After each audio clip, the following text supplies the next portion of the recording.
The biggest transfer credit mistake isn't taking a hard class. It's taking a class your degree doesn't need. A college can accept your 3 credits and still place them somewhere that doesn't move you closer to graduation. Before you start any alternative course, ask one question: which exact degree requirement will this satisfy? Continue with understanding transfer credit on small books. The fastest way to waste money on alternative college credit is to misunderstand what the word transferable actually means. A course can be legitimate. It can be evaluated for college-level learning. It can appear on an official transcript or credit record. You can complete every assignment, pass every exam, and earn the recommended credits. Then you can send that record to your college and discover those credits do absolutely nothing for your degree. That is the part students often learn too late. Transfer credit isn't simply about earning credits somewhere else and moving them to your school. Your college decides what it will accept, how accepted credit will be classified, and where that credit fits inside your specific degree program. Those are 3 separate questions, and if you're trying to graduate faster, you need to understand all 3 before you start collecting courses. Suppose you need English Composition I for your degree. You find a low-cost alternative course, finish it quickly, and send the transcript to your university. The school reviews the course and accepts it as the equivalent of English Composition I, perfect. One requirement disappears from your degree plan. Now suppose you complete a business course because it's listed as worth 3 college credits. Your school accepts the credit, but your degree doesn't require that business course. Instead of replacing a required class, the course falls into your elective section. If your electives are already full, those 3 credits may not move you any closer to graduation. The credit transferred. It just didn't help. This is why I want you to stop thinking of credits like points. A bachelor's degree may require 120 credits, but earning any random combination of 120 credits doesn't automatically produce a bachelor's degree.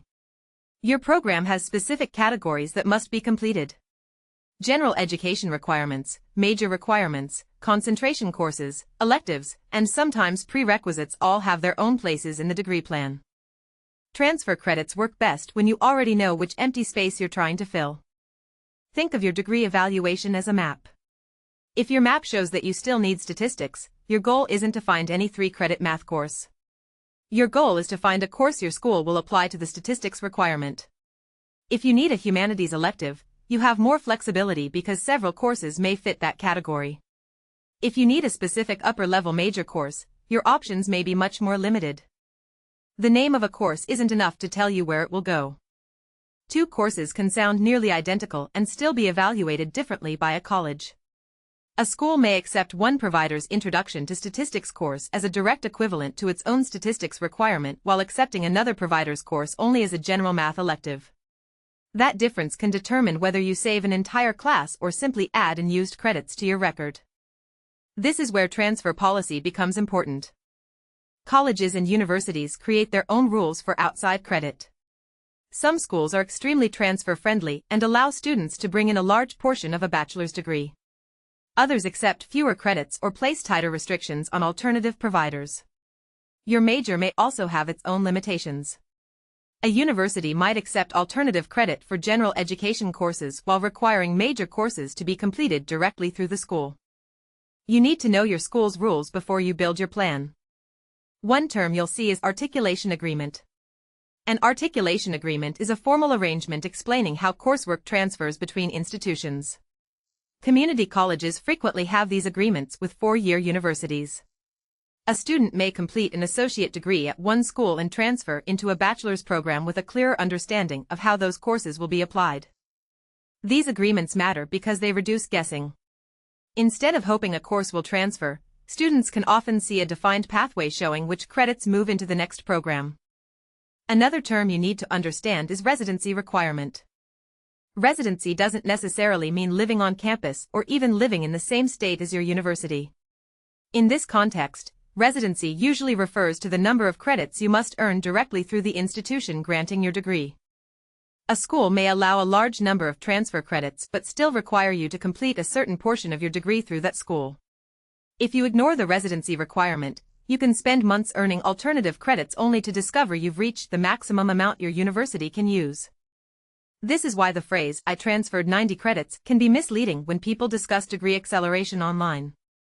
That strategy may have worked for their school and their degree. It doesn't automatically mean your college will accept the same 90 credits or place them into your program the same way. Their degree map isn't your degree map. Credit caps create another boundary.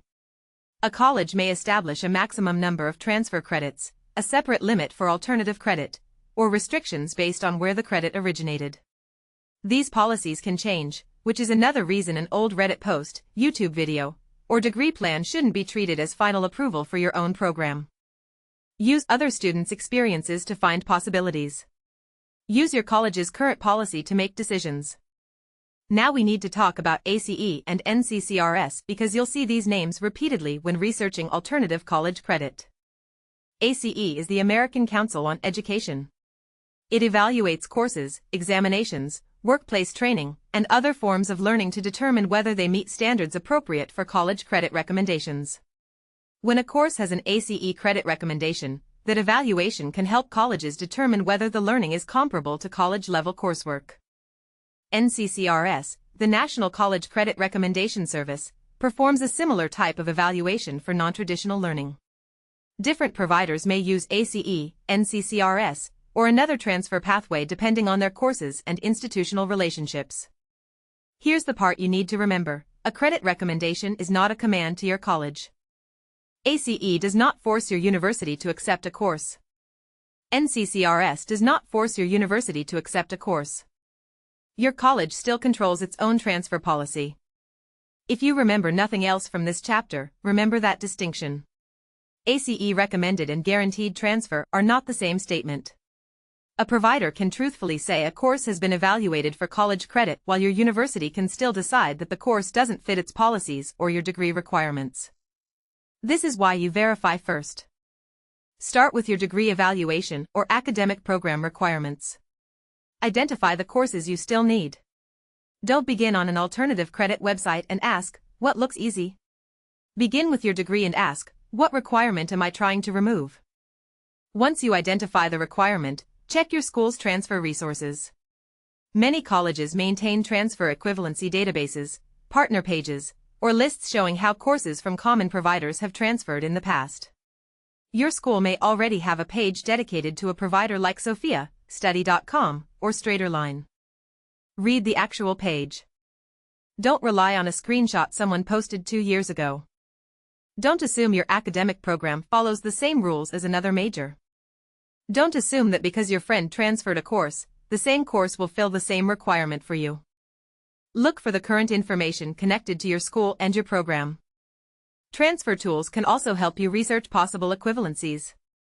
The original College Credit Playbook points students toward tools including Transferology, NJ Transfer, and collegetransfer.net as places to preview how coursework may move between schools. These resources can help you research possible pathways, but your target college remains the final authority on how credit applies to your degree. If the answer isn't clear, ask. And when you ask, be specific. Don't send your registrar an email saying, "Does my school take alternative credits?" That's too broad. Give them the provider, exact course title, and any course identification information available. Tell them your program. Ask where the course would apply if accepted. The important question isn't simply, "Will you accept this?" The better question is, if accepted, which requirement in my degree program will this course satisfy? That one sentence can save you weeks of work. Suppose your degree requires Introduction to Psychology. You find an alternative course and receive confirmation that it will satisfy that exact requirement. Now you have a target. Complete the course, send the appropriate transcript or credit record, and watch your degree evaluation to confirm the requirement has been updated. Then move to the next empty space. This is how degree acceleration becomes organized instead of chaotic. One course. One requirement. One verified transfer path. Then repeat. Students get into trouble when they start collecting credits because the courses are fast or cheap. Finishing 7 courses in 1 month feels productive. Seeing credits accumulate feels productive. But if 3 of those courses duplicate requirements you've already completed and 2 fall into an elective section that's already full, your actual degree progress may be much smaller than you expected. Fast isn't useful when you're moving in the wrong direction. Your degree evaluation should become one of the documents you check most often. Learn how to read it. Find your remaining general education requirements. Identify open electives. Look at major courses and prerequisites. Pay attention to courses marked complete, in progress, or still required. If your school provides a what-if analysis or program evaluation tool, use it carefully when considering a change in major. A course that appears useless in one program may fit perfectly into another, but changing a degree solely to use random transfer credits is rarely a smart strategy. The degree should still support the career or educational path you're building. Transfer credit is a tool. It isn't the goal. The degree is the goal. This also matters for students planning to attend graduate school or enter licensed professions. Nursing, teaching, counseling, medicine, and other regulated or competitive pathways may have prerequisite expectations that deserve closer review. A university may accept a course toward undergraduate graduation while a later professional program evaluates prerequisites differently. If you know you're aiming for a specific graduate or professional program, look ahead before you accelerate through science, mathematics, or other important prerequisites. Saving money today isn't useful if you later discover a program wants coursework completed under different conditions. Planning doesn't slow you down. Planning prevents you from having to do the same work twice. The students who use transfer credit well aren't simply taking more courses. They're making deliberate choices. They know how many credits their school accepts. They understand residency requirements. They identify exact gaps in their degree plan and research courses that may fill those gaps. When something is unclear, they verify before paying.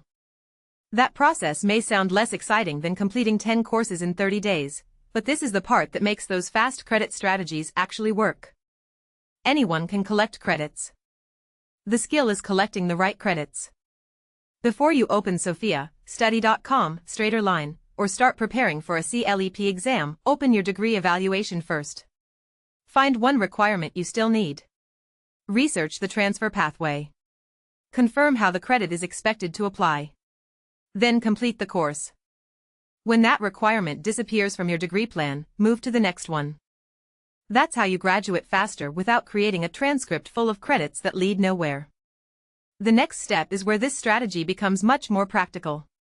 We're going inside Sophia and looking at why so many students use it as their first stop for alternative college credit, which courses can make sense to target early, and the mistakes that can turn a cheap subscription into wasted time.